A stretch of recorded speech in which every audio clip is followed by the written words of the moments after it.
Meron tayong makakasama ngayon pong umagang ito, si Attorney Romulo Macalintal, ang ating pong laging kasama sa serbisyo on the spot sa Super Radio DCWB tuwing hapon, kasama si Cathy San Gabriel. Attorney Romy Mac, magandang umaga sa iyo. Pasensya na at nagising ba kita ngayong umagang ito, Attorney Romy? Kanina pa ko gising. Ako nagpapasalamat na mga tulad mo, ikaw, attorney kayo, dahil mahirap manggising ng mga magagaling sa mga biyasa sa batas. Sabi namin kuning resource person pag issue po ay ang batas Basta gising tayo. Isa pa sa dere na pagtawag ko, binabasa ko rin yung mga write-up mo regarding sa mga issues, lalo nitong impeachment ng mga nakarang araw. May punto, may mga, sa panahong ito na walang malinaw na pagbabata ang batas, talaga may mga opinion, may mga interpretation na lumulutang, lalo na sa usapin nitong bakit hindi igawin ang impeachment kung adjourn ang session o naka-sine-die adjournment ang Kongreso. Kahapon may press con Attorney Romy Mac at mukhang wala daw mangyayaring impeachment habang walang sesyon ang Senado. Ilang mga reaksyon na natanggap ko, ano ba ang pagturing dapat sa impeachment? Ito ba dapat gawing ituring bilang isang legislative action? Ito ba yung isang panukalang batas? Ito ba yung regular na gawain ng mga senador na pwede pagpaliban tuwing merong adjournment na session? O ito ay lagi natin naririnig sui generis?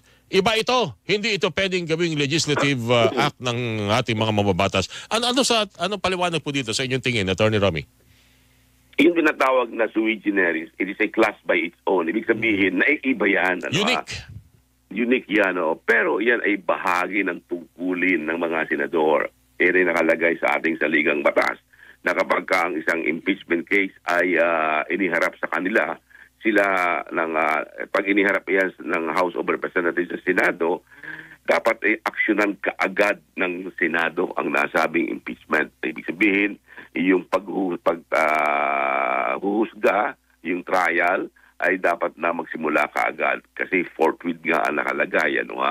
At kahit na yan ay sinasabing walang session at kung magkaroon man ng special session, dapat ay pagpapatuloy yan sapagkat ang special session ay hindi naman limited sa legislative matters. Yan ay lahat ng mga bagay na nasa katungkulan ng Senado ay dapat na kanilang ginagampanan. Nagtataka nga lamang ako bakit na sinasabi na hindi nga daw po pwede. Kung magpatawag sana ng special session, dapat andun yan. Kasi napakalaki ng panganib na yung impeachment na yung nakasong yan ay mabaliwala kapag ay tumawid sa susunod na Kongreso, sa susunod na tinatawag na 20th Congress. Kaya mababaliwala yung trabahong ginawa ng House of Representatives at maging tayong mga mamamayan na naghihintay kung ano nga ba magiging kahihinat ng nasabing impeachment case, ay para bang we are in a suspended animation. Hindi natin alam kung ano ang mangyayari. Ibig sabihin, Attorney Romy Mac, naniniwala kayo na kahit na walang session ngayon o naka-sine-die adjournment, kung magsagawa ng impeachment, hindi yun isang illegal na hakbang? Hindi maging illegal yan, sapagkat bahagi yan ng kanilang katungkulan. Naman kapag tumawag ng special session sila, nasa kanilang katungkulan yan sapagkat yan ay bahagi nga ng kanilang trabaho. Hindi ito yung ordinaryong mga legislative matters na kanilang ginagampanan. At sinasabi rin sa rules, maging ang rules ng Senado ang nagsasabi na sa sandaling magsimula ang trial ng isang impeachment case, lahat ng legislative matters ay suspended.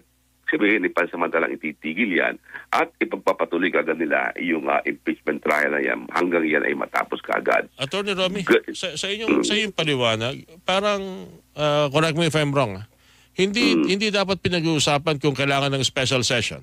Hindi dapat pinag-uusapan kung tatawid ba itong usapin ng impeachment sa 20th Congress mula sa 19th Congress. Kung hindi ito ay usapin na dapat kumilos sa mga senador dahil yan ang nakasaad sa ating saligang batas. Tama ba yung pagkakaintindi ko yun?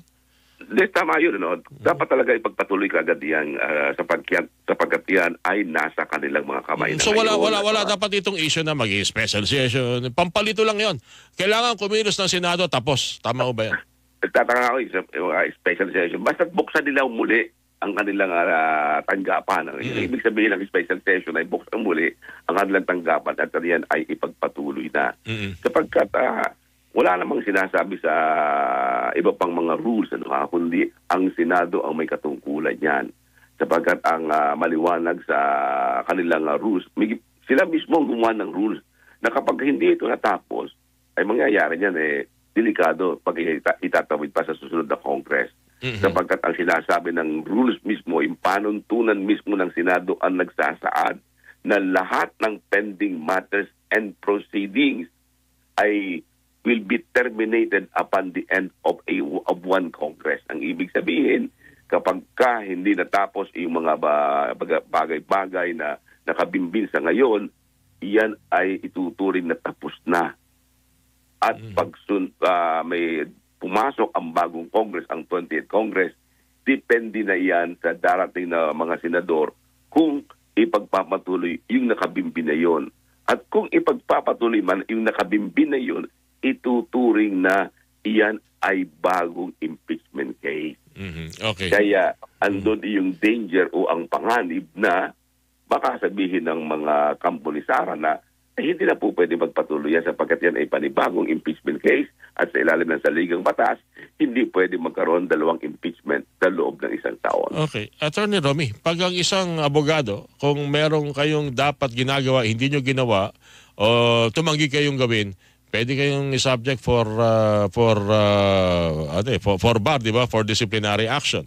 Ang mga opisyal ng gobyerno, kung hindi gagawin ng tungkulin, pwede silang ginagawa ngayon, impeachment. Paano kung ang mga tinakdang maging judge sa impeachment ayaw kumilos? Anong gagawin? May sanction ba? Meron ba tayong dapat gawin to compel them to do their duties? Well, yan ay sinasabi nga political matter yan. No? So, ang taong bayan lamang ang magdidesisyon yan. Okay. Kasi yan ay kanilang separate kasi yan.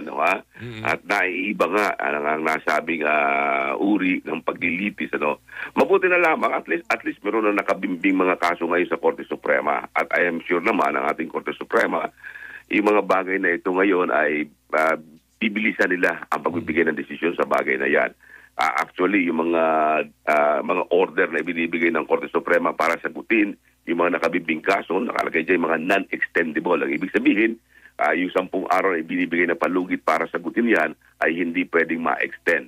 Kaya ang ibig sabihin yan ay ang ating Korte Suprema ay bibilisan nila ang pagdidesisyon sa bagay na ito. Sa bagay, kung halimbawa ikaw ay miyembro ng bar o isa kang lawyer at ikaw ay isang opisyal ng gobyerno at hindi mo ginawa yun, pwede bang maging ground yun sa'yo para ma-disbar ka? Hindi mo siguro dapat humantong sa ganun, Atty. Romy Mac. Pero pinag-usapan na naman natin dahil binigyan ka ng chance na maglingkod at hindi ka sumunod, bate sa sa konstitusyon, di ba pwedeng gawing ground para mabawian ka ng lisensya? Well, iba kasi yung mga rules ng rules of court at saka iba naman ang rules of the Senate. Kaya may mga pagkakaiba na mga bagay-bagay sa ganyan. Kami mga abogado, kapag kami katungkulan kami, hindi namin ginawa, maaari kami masanksyon ng Korte Suprema. Pero yung mga senador na yan, kapag hindi nila ginawa, ang sanksyon ay manggagaling sa taong bayan. At dito nga, alam mo, napakagandang bagay yan, sapagkat at least makikita ngayon ng ating mga mamamayan sa darating na halalan, ano ba talaga ang trabaho ng isang senador? Ito ba ay talaga magagampanan nila? Ano ba ang nangyari at ano ba ang kanilang ginawa sa bagay na ito na kailangan ng kanilang aksyon? In other words, politika yan political matter yan, kaya sasagutin yan ng taong bayan sa darating na halalan. Maganda yan. Pwedeng lahat ng ito maging batayan sa mangyayaring halalan, sa nalalapit at sa mga darating pang halalan sa mga aksyon itong mga ginagawa ng ating mga opisyal na nakikita sa ngayon, Atty. Romy Mac.